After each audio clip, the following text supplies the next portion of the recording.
ಗ್ರಾಮ ಪಂಚಾಯತಿ ಬಾವಿ ಹಾಳ ಕಳಪೆ ಕಾಮಗಾರಿ ಆಗೈತಿ ನೋಡ್ರಿ. ಇದನ್ನ ಸ್ವಲ್ಪ ಸರಿಯಾಗಿ ಇದನ್ನ ಸ್ವಲ್ಪ ವಿಡಿಯೋ ಮಾಡಿ ತೋರಿಸ್ಪ ಇಲ್ಲಿ.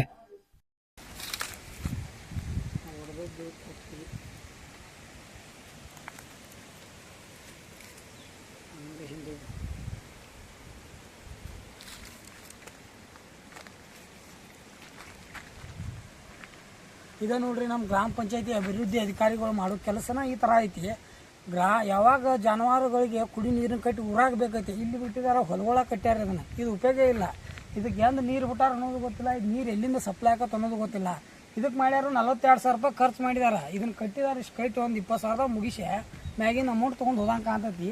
ಇದು ಇಲ್ಲಿ ಯೂಸ ಇಲ್ಲಿ ಜಾನುವಾರುಗಳಿಗೆ ಯೂಸ್ ಇಲ್ಲ. ಇಲ್ಲಿ ಎಲ್ಲ ದನಗಳಿಗೂ ಇಲ್ಲ, ಎದಕ್ಕೂ ಇಲ್ಲ. ಇಲ್ಲಿ ನಾವು ಇಲ್ಲೇ ಒಂದು ಬೋರ್ ಐತಿ, ಅವ್ರ ಕಡೆಯಿಂದ ನೀರಾರ ಬಿಡಿಸಿರಾಕೈತಿ ಇವ್ರು ಪಂಚಾಯತಿ ಅವ್ರು, ಅದನ್ನೂ ಮಾಡಲಿಲ್ಲ. ಇದು ಕಟ್ಟಿನ ವೇಸ್ಟ್ ಕಟ್ಟಿದ ಬರ್ಬಾದ್ ಮಾಡಿಬಿಟ್ಟಿದ್ದಾನು. ಇಂಥವು ಕಟ್ಟಿ ಊರಾಗ ಕಟ್ಕೊಳಂತೇಳಿ ನಾವು 3 ತಿಂಗಳ ತಲದಾಡಕತ್ತೆ.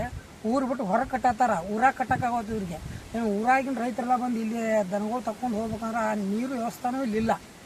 ಈ ಕಟ್ಟಿ ಹೊರಗೆ ಕಟ್ಟಿ ಹೊರಗೆ ರೊಕ್ಕ ತಗೊಳಕ್ಕೆ ಚಾಲು ಮಾಡಿದಾರು. ಬಾವಿಯಾಳ ಗ್ರಾಮ ಪಂಚಾಯತಿ ಒಟ್ಟ ಅಭಿವೃದ್ಧಿನ ಹೊಂದಾತಿದೆ.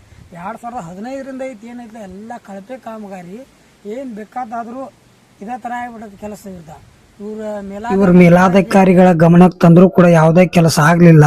ಇನ್ನೇನಿದ್ರು ನಮ್ದು ಕರ್ನಾಟಕ ರಾಜ್ಯ ಪಂಚಾಯತಿ ಒಂದ್ ಲೆಟರ್ ಬರ್ದ, ಅಲ್ಲಿಂದ ಲೋಕಾಯುಕ್ತ ಕಚೇರಿಗೆ ಒಂದ್ ಲೆಟರ್ ಬರಿಬೇಕಂತೇಳಿ ನಮ್ಮ ರಾಜ್ಯಾಧ್ಯಕ್ಷರಾದ ಮಹಂತೇಶ್ ಕಮತ್ ಸರ್ ಆದೇಶದ ಮೇರೆಗೆ ನಾವು ಭಾರತೀಯ ಕೃಷಿಕ ಸಮಾಜ ನವದೆಹಲಿ ರೈತ ಸಂಘಟನೆಯಿಂದ ಇದನ್ನ ತಯಾರು ಮಾಡಿದೇವ್ರಿ.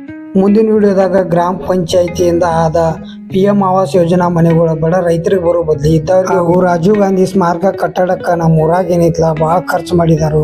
ಆ ಖರ್ಚು 7,50,000 ರೂಪಾಯಿ ಆಗೈತಿ. ಎಲ್ಲ ದಾಖಲಾತಿಗಳನ್ನ ಭಾರತೀಯ ಕೃಷಿಕ ಸಮಾಜದ ರೈತ ಸಂಘಟನೆಗಳೆಲ್ಲ ಪರಿಶೀಲನೆ ಮಾಡಿ